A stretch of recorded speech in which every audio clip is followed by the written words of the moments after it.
Bro, ನೀವು ಜರ್ಮನಿಯಲ್ಲಿರೋದಕ್ಕೆ ತುಂಬಾ lucky.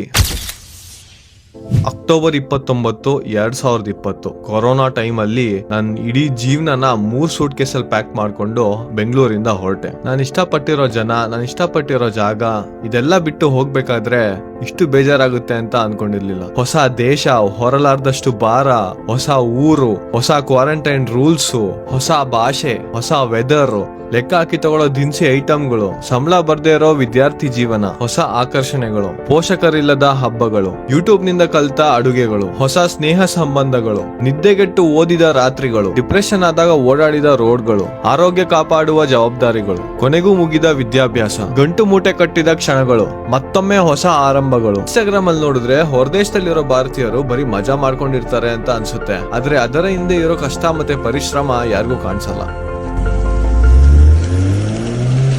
Narayana Narayana.